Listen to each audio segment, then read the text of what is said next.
Hello and welcome to Steve Knows for a part 2 on what games we can sideload onto our Oculus Quest. If you've not seen it, I'll stick part 1 in the description so you can discover even more. I love these kinds of videos because it's like, what great experiences can we get that's not available on the Oculus Store, expanding the possibilities. So I'm going to go over some games you can sideload onto your Quest. In this video as well, I will show you where to find these APKs so you can have a browse and install as many as you like to your heart's content.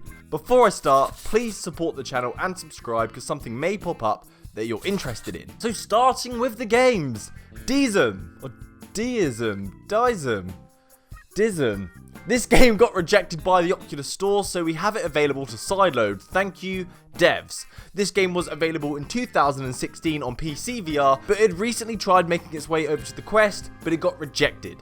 This is a game where you can experience what it's like to be an all-powerful god overlooking civilisations. You can be kind and nurture your people, or be evil and throw them into the abyss of space. This game does follow the flat earth theory by your playing field just being a plane. With your godly powers, you are to expand your world by selecting items in your magical repertoire and throw them down into the available cells, providing the people with resources such as food and wood. You are given tasks as you play to progress or to protect your people, but for some reason it's just too much fun to pick them up and throw them as they go spinning into the abyss.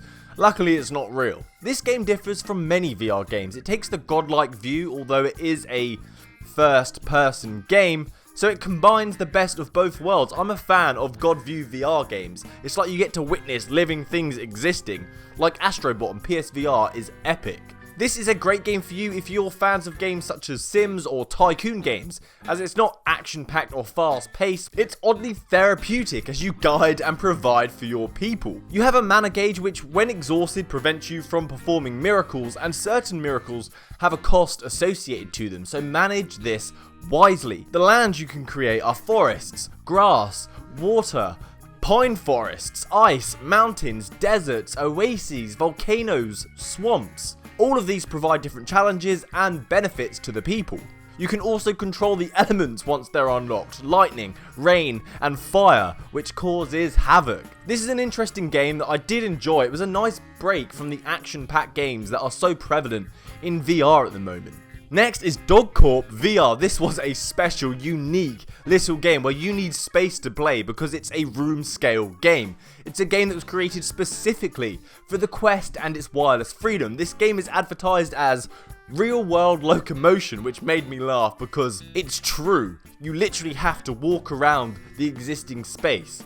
It's not set in a huge area, but if you're in a bedroom and you don't have much floor space, you're gonna have to possibly go outside and play. The aim of the game is that you've been separated from your dog and you want him back, so you have to progress through a series of rooms with enemies you blast away with guns that come out the back of your hand like I'm a dog avenging RoboCop. The enemies are these evil looking robots that take so many hits to go down, so fire away. The play requirements are a 3x3 meter play space at least to play this game, so take it to a field or a garden. The USP of this game is obviously this room scale one-to-one mapping of the movement, because it's really immersive, but I did keep worrying that I was going to walk into my TV or my desk. Luckily the Quest has some light bleed. The visuals are not something to rave on about or out of this world, but they're not the worst I've seen, and it matches the chosen art style really well, especially the colour tones, the greys fitting the evil robot dog thieving corporation well. There is quite a few levels and I kept thinking, oh, what's around the next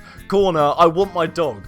I can't give up. You just can't give up when that's the story of the game. This is an oddly charming game. I enjoyed it more than I thought I would, and I think you will too. Next, the most incredible side-loaded game I have possibly played, Crysis VR Vrigade. They are calling this the Time Crisis of VR, which maybe the name of the game gave that away, or was it the gameplay? This is a stage-like shooter where you have to duck behind vehicles, walls, counters, sofas, plant pots, all to avoid being shot by the criminals who are armed to the teeth. You are a police officer sent out on a call to a bank robbery, and instead of reading them their rights, you just aim to kill them all instead. You have to race against the clock, also trying to get to the end before the time runs out. This game is fun and hard. Really hard. You have to really ensure you get your shooting skills on point so you can pop out from behind cover, get a headshot as fast as you possibly can, because you can get hit out of nowhere even if you're just popping out for a second. I found a good technique is don't pop out behind the cover and just blind fire. But that doesn't always work out because there are bombs around the bank, and if you shoot one, the place goes boom and you have to start over again. Your main weapon of the game is the pistol, which is one of my favourite because to reload it, you have to drop the clip, grab the clip from your side, insert it and cock the weapon. And doing that fast in virtual reality, popping out behind cover and killing someone, it doesn't get any more John Wick than that. Aside from that though, you do get machine gun drops from enemies where you have to shoot the token to retrieve it, but you can't reload these. You get 3 lives, so if you get shot 3 times, the game's over and you have to start again from the beginning. This game punishes you.